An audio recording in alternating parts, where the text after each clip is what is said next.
Welcome to another episode of Brawl Till We Fall.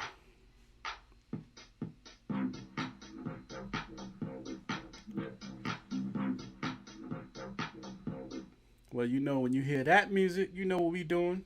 AEW. That's right. Covering AEW. All right, we're going to kick off with AEW's Dynamite. Going to jump right into it. AEW Dynamite kicks off with MJF versus Roosh. And this commercial free match, man, these guys went toe to toe. This right here was pay per view. This was a pay per view type match. I've said it many times about Will Ospreay matches, but MJF is awesome as well. And Roosh and him kicked this off. They went toe to toe. Roosh gave him a run for his money. I'm gonna be honest with you. And like I said before, you know, MJF just coming back. He needed this warm up before he faced a Will Ospreay or a Swerve Strickland because those dudes are on money. They've been wrestling every week since Swerve got the belt. And I said this on my other show, my new show that you'll catch every Thursday at 8:30 when I talk about TNA and how they treat their champion over there, Moose. They don't treat Swerve that way. Swerve has been wrestling since he got his belt. And I mean back to back, some of the hardest hitting. They've been throwing everything at him. The EVP's been throwing every heavy challenge they can to your boy Swerve since he got the belt. I think it's unfair, but guess what? He been handling his business, letting you know he is worthy of that title. So MJF, prepare yourself because Swerve is ready. But we're gonna see because Swerve got a big challenge coming up against him. Oh my goodness. Forbidden Door, Ospreay, and Swerve. That's going to be a hell of a championship match. We're going to talk about it in a minute. But let's finish off. So your boy MJF got the win. He had a bloody mouth for it. He know he was in a fight. Roosh gave him a fight. But he finally got over that. Him and Roosh, they squashed. That's it. That's it. MJF won. Showed he's the better man. I'm just going to skip ahead and say that it looked like your boy Don Callis, who was talking to Roosh backstage, is probably looking for another person to enter into his cabinet over there, the Don Callis family. I don't know. He's looking at Roosh. I don't know. He's really recruiting these days, so I don't know what type of stable your boy Don Callis is building, but it's a damn big one, and there's a lot of heavy hitters in there, so gotta watch out for Don Callis though. Anyway, moving on. As I was talking about Will Ospreay, he was in the ring. He had a segment, but he was quickly interrupted by your boy Swerve, who was repping Juneteenth. That's what's up. Give him applause for that. And they both used that concept of greatest of all. Well, great, the best in the world. I'll put it that way.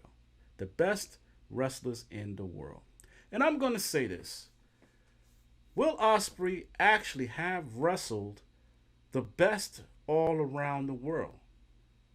So if I had to give him that title, yes, Will Ospreay is the best in the world technically. However, Strickland is the best right now in AEW. But to no avail, we're going to find out who is the best out of both of them at Forbidden Door coming up next week. So they go toe to toe there in the ring. You know, they both are great on the mic. You know what I'm saying? They got that microphone skill. Um, but Will made it clear that he really doesn't need Don Callis to beat Strickland, which is true. I've been complaining about this for the last few weeks that Don Callis only come around to who he think he needs to represent or be out there for. And honestly, come to realize he don't really need to be in the corner of your boy Ospreay. He can handle his own business. And it's true. He's been handling his own business without Don Callis and the family. He hasn't needed them for anything. But needless to say, Strickland decided to get personal and throw his kids in there and his family. And he told him, he said, when it comes to him defending this championship, that championship, it is personal for Swerve. And so he's got it in his head though. He got in Will's head. Not a lot of people have done that, and that's probably why he's mowed over everybody. But Strickland knows how to get you mentally, and I think that might work in Swerve's favor because now he is mentally in Will Ospreay's head. So let's see how this happens, and then also next week because they almost came to blows. I want to see how this pan out next week because next week on Dynamite they're going to be in a tag team match together. So I want to see how that works out for them. Moving on backstage, you see the Don Callis family not taking Ospreay's comments too lightly. But Callis, he's like, I ain't got no worries. I know him. I know his family. There's no no animosity on my behalf. But it makes me wonder that if the reason that Swerve keeps his title is because the Don Callis family, not Don Callis, maybe by his orders, I don't know, might interrupt that match. I don't know, something to think about. All right, let's move on. 8-man all-star tag match. Takeshita, Kyle Fletcher, which is the Callis family, with Roderick Strong and Zack Sabre Jr. Versus Orange Cassidy, Dante Martin, Mark Briscoe, and Kyle O'Reilly. This was a slobber knocker. Lots of back and forth action. Again, this is another week of the Callis family teaming up with Roderick Strong, and this 8-man tag. However, didn't go the same way it went last week. Last week, Roderick Strong got the win. This week, he got pinned by Orange Cassidy with an orange punch. Um, there's a couple of outside interferences again by the Undisputed who was out there ringside. I don't understand, like I said, this whole uh, combination, but I've said before, it's been done before in wrestling. So, but anyway, Dante Martin, he was up on the ramp, and Jack Perry comes out and hits him from behind because if you know, Dante Martin is in the match, the ladder match for the championship, along with Jack Perry and Mark Briscoe. So I don't know. He hitting him from behind. Maybe he thinks that he's a threat. Maybe Dante is a threat. Dante is quick and he could probably get up on that ladder faster than he can. I don't know. But anyway, he got attacked. And then Jack Perry took off running when they came after him. Elimination match. The EVPs versus the Acclaimed. Now, the Acclaimed came out ready to rap, do their thing, and Okada cuts off their mic purposely. And you could tell because after a while, he was on the screen showing, I can't, and then he called them a bitch. So that tells me Okada and them, you know how the EVPs are playing right now. But guess what? Guess who got the last laugh? Now I'm gonna say this first. EVPs, I don't like them. I don't like what they're doing, how they're doing it, how they looking right now. Like they got some racist issues going on. I don't like them. But I gotta respect them in that ring because they do handle their business. So I give them, the Young Bucks, all the respect in that ring. They took the Acclaim to school once again, but to no avail. Even the best make mistakes.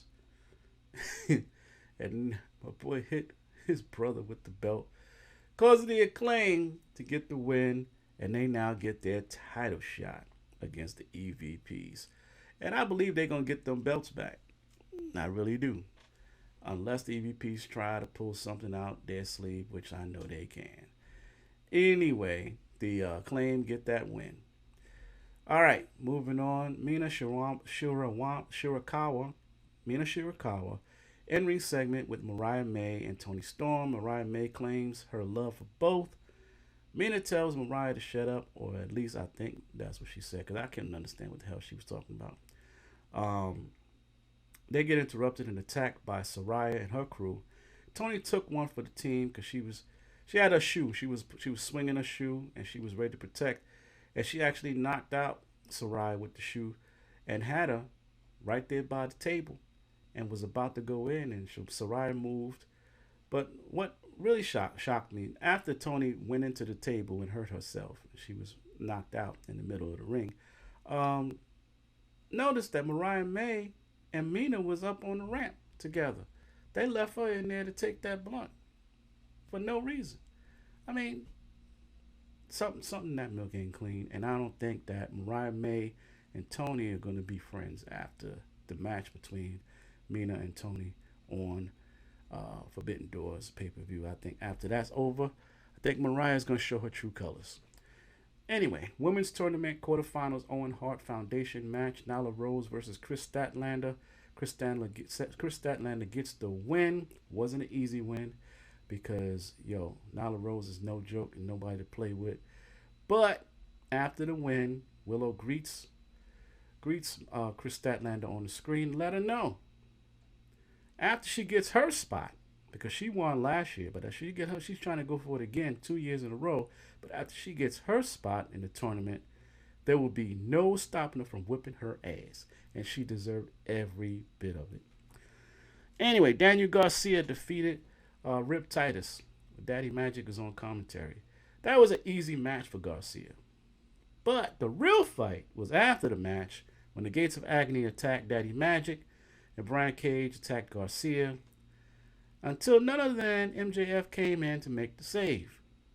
I don't know what the comparison is and why MJF did it, but he came out, made the save, and whooping all ass until they get the best of MJF. The numbers was too much for him. And they was trying to snap his arm, which Brian Cage said he was going to do. But Will Ospreay comes out to MJF's rescue. And Ospreay clears the ring, and then face-to-face MJF and Will Ospreay. This is like a Hogan versus Flair back in the day. They have that build-up. That's what I love about AEW. They have a build-up. You know what I'm saying? Now, because Ospreay interfered in that and what my man wanted to do, Brian Cage, this is now next week on Collision, which is going to be in this show that I'm going to tell you what actually happened. Will Ospreay versus Brian Cage. He challenged him. Brian Cage challenged him, and Will answered because Will don't back down from no challenges. That's what I love about that dude, and that's going to happen. And I'm going to tell you what happened. But Brian Cage talked a lot of crap. Could he back it up? You're going to find out. But the main event, Owen Hart Foundation men's quarterfinals tournament match, Pac defeated Claudio. Now, this was personal for Pac because your boy Claudio put him out for a while. And so he gets to get his revenge. And he got it. He almost had a career ending because of Claudio. So this was a back and forth, hard-hitting match. Two dudes was that know how to fight. They fight. That's what they do. Pac got wrestling skills too, and he's a high flyer. So he brought it to Claudio. And that's what put him over because Claudio, he's got power, muscle, little speed. And he's a brawler. But he can't high fly like your boy Pac. And Pac got all of that and then some. And that's why Pac won. And he is going to the next level of this tournament with Owen Hart Foundation. And that pretty much ends AEW's Dynamite. So, moving on next, we're going to talk about Rampage and what happened with Willow. Did she make it? Did she not make it? We're going to let you know after these messages. Hey there, wrestling fans. This is your boy Teo, the host of Brawl Till We Fall. And I want you to check out my show every Sunday. We have 2 shows. That's right, we have 2 shows on Sunday night. The 2 shows we have is the Highlight Show, which is at 6:30 p.m. on Sundays. And then we have our premiere show at 8:30 p.m. on Sundays. So check us out. We also have our Thursday night Let's Talk About It show featuring my brothers, and hopefully sometime in the future we can have some wrestling stars or somebody to come out and talk about the pay-per-views that's coming up on that weekend. So every Thursday, right before the pay-per-views, we have our Let's Talk About It show. So check us out. Right there's the info. You can go to YouTube to check us out on YouTube, and soon we'll have other platforms. But until then, right now, check us out. Every Sunday, we have our show. Peace out.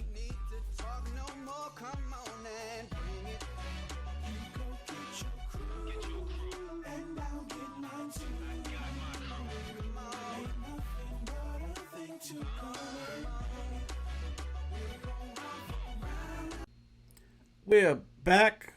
Let's talk about AEW Rampage real quick. Because you know it's only an hour show.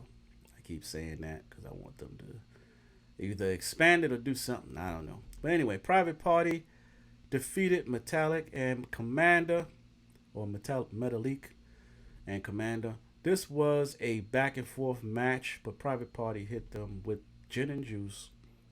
And then after the win comes out the learning tree, and stupid is what stupid does. Private Party takes the fight to learning tree, but these dudes need a third party member.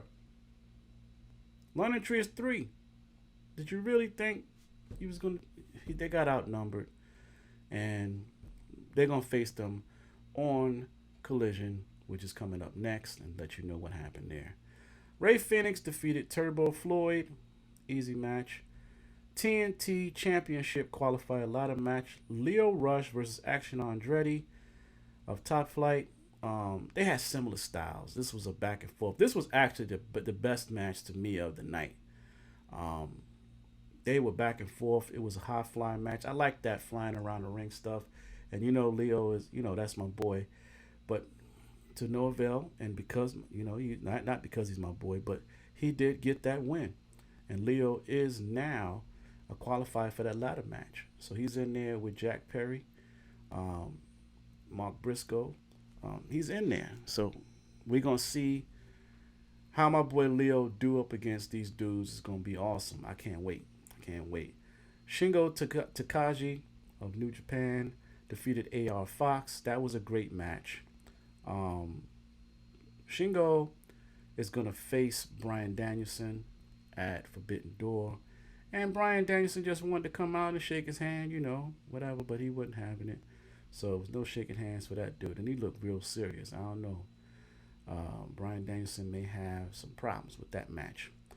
Now, for what we all are here for, to find out what happened. Ladies, Owens Mills Foundation tournament match. Serena Deeb, who claims or proclaims to be the professor of wrestling, of women's wrestling, versus Willow Nightingale. Hard-hitting back and forth match. Willow gets the win, however. And she broke Deeb up with that pounce. I know Serena Deeb felt all kinds of pain. But yeah, she broke her ass up. And now Willow gets to whip Statlander's ass, like she said. So, and hopefully she'll beat the hell out of Stokely as well. But let's see. Because there ain't no running now.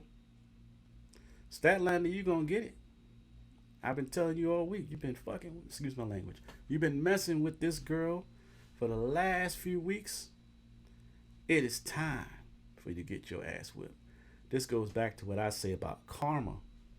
And you're going to find out all about karma coming up on Collision. A lot of things happen over there. Stay tuned after these messages. Excuse my language. And I'll be back with Collision. Hello everyone, my name is Anthony Santos, entrepreneur, venture capitalist. I own some of the biggest brands of clothing, Burks and Clothing, and other stores, MLW Medical Supply and Pros Business Solutions, where I help others get their businesses and dreams started. Well, today I want to talk to you about a new group that I'm a part of. It's called Next Level Investors. And we invest in real estate. So I'm here to ask for your help. If you're walking by a property, jogging or driving by, and you see a property for rent, give me a call. Let me know you saw something. And it doesn't matter what it looked like. It don't matter what state, city you're in. Just give me a holler and let me know. And that number is 443-902-3452. Again, that number is 443-902-3452. And if you do me that solid, I'm going to give you a jewel. So today, I'm going to offer you something that you may need. A lot of people suffer from pain. They can't sleep at night. Well, I'm going to introduce you to LifeWave. LifeWave is a new breakthrough technology. It's been around for years, so it's not brand new. But this is definitely something that you may need. It's a patch. It's a simple patch. I wear it myself. It helps you to restore your stem cells and give you rejuvenation. It gives you energy. It can help you with your eating habits. It can help you with your pain and anything that you're going through. So if you're interested not only in using the patch for yourself, but being a brand partner like I am, then you can also reach out to me on lifewave.com/asantos360. Or again, you could call that number, 443-902-3452, and I'll tell you all about it and how you can also get paid for helping others and be a blessing to yourself as well, because it works. Trust me, it works.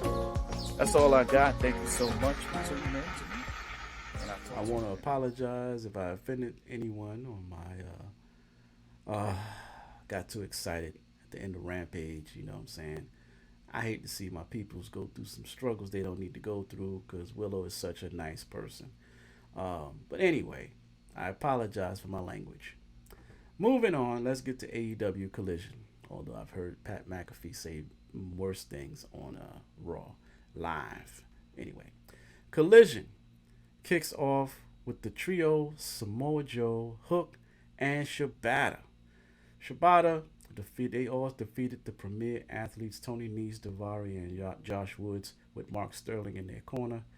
This was a great back and forth match. However, these guys, premier athletes, are not premier, especially not to this trio.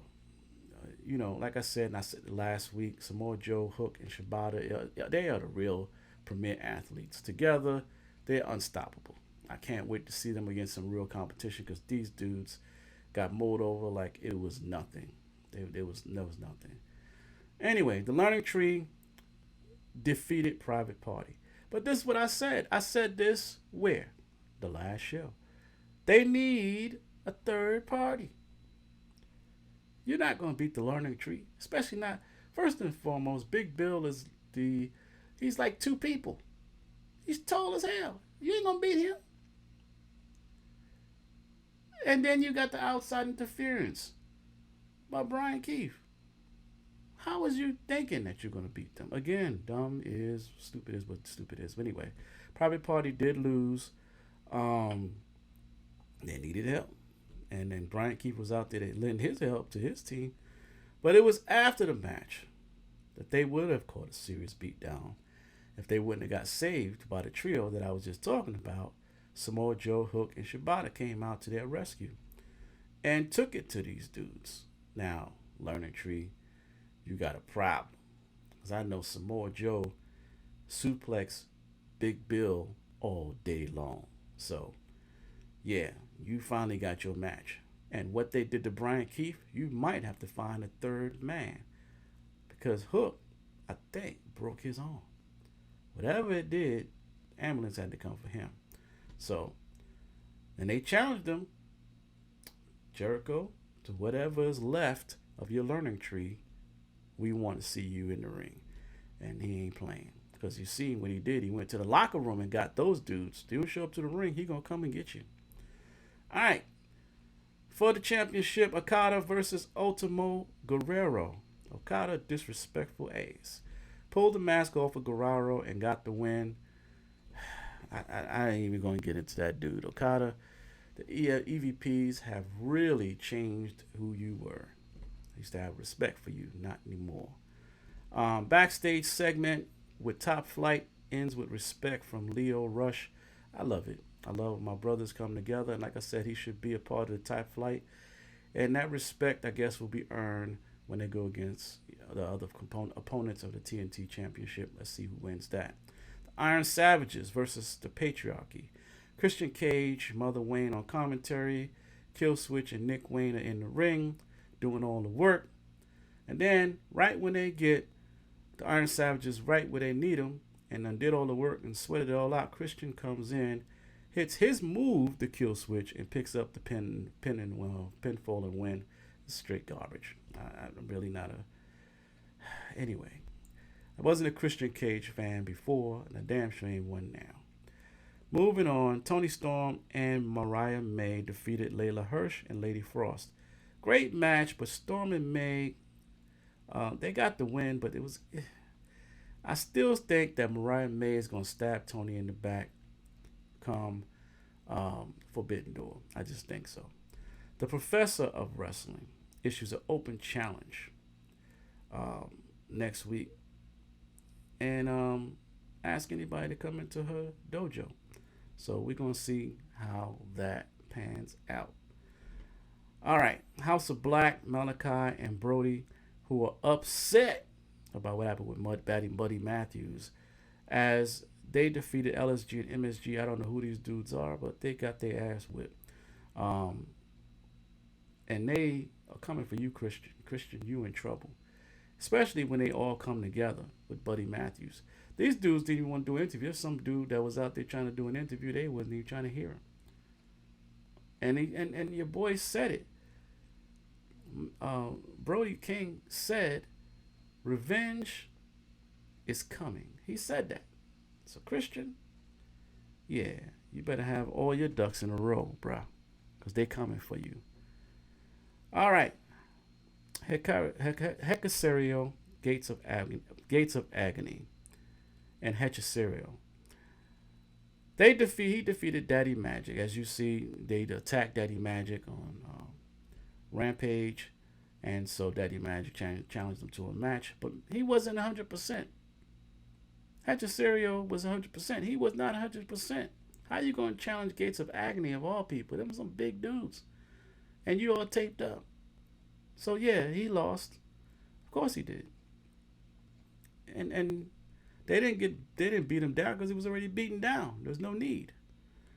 But anyway, another member of this Gates of Agony group, Will Ospreay, defeated Brian Cage. Brian Cage talked all that crap. Hold me back. Hold me back. Let me explain something to you. First and foremost, just because you're a big dude does not mean that you are the best dude. Will Ospreay have beaten bigger dudes, but Will Ospreay treated Brian Cage's big ass like he was a piece of nothing. He suplexed him, he did things to him, power bombed him. He made it look easy. Now, don't get me wrong, Brian Cage gave him work now. He made him sweat. But Will Ospreay got that win, proving that the bigger they are, the harder they fall. And Brian Cage was no exception to the rule. And honestly, after seeing this match, I already have faith in Ospreay, as well as I have faith in Swerve. That's why I know it's going to be a hell of a match, because both of them don't give up, and both of them got skills out their ass. But I have even more faith now in Ospreay facing Brian Cage and doing what he did to him, making him look like a doll baby in that ring as big as this dude is and muscular as this dude is. Yo, Ospreay ain't no joke. Swerve, you better make sure you're ready. But like I said, Swerve got one up on him. On Dynamite, I think he got in his head. So that might be that psychological warfare that's going on within Will Ospreay that might be a bad thing for him and may be in the favor of Swerve. Also, like I said, don't know what the Callis family up to. Don't know. But after Swerve whipped the whole Gates of Agony's ass, I don't think they coming for him. So let's see what happens. I can't wait. Next week it is Forbidden Door coming up. AEW. But that's all I got for AEW Collision. Great show as usual. I have no problems with Collision. Collision is off the chain. Again, Tony Khan doing great with Collision. Probably need to combine Rampage and Collision and make it a 3-hour show. I don't know. Either way, I like Rampage too. Rampage wasn't a bad show. I like how you put something in there that we want to see. We wanted to see Willow Nightingale in that. So everything's coming along great. AEW doing great things. I see you moving forward. All right, that's all I got for this week. Brawl Till We Fall, AEW edition. And I'll catch y'all next Thursday. Again, we're covering TNA. And we'll have a special next week with my brothers as a prediction match on what's gonna happen at Forbidden Door. So check us out next week, Thursday. We'll be out there. All right. Stay stay warm, but no, stay cool because it's hot out there. Peace, hair grease, and all that good stuff. And I'll catch you next week. Later.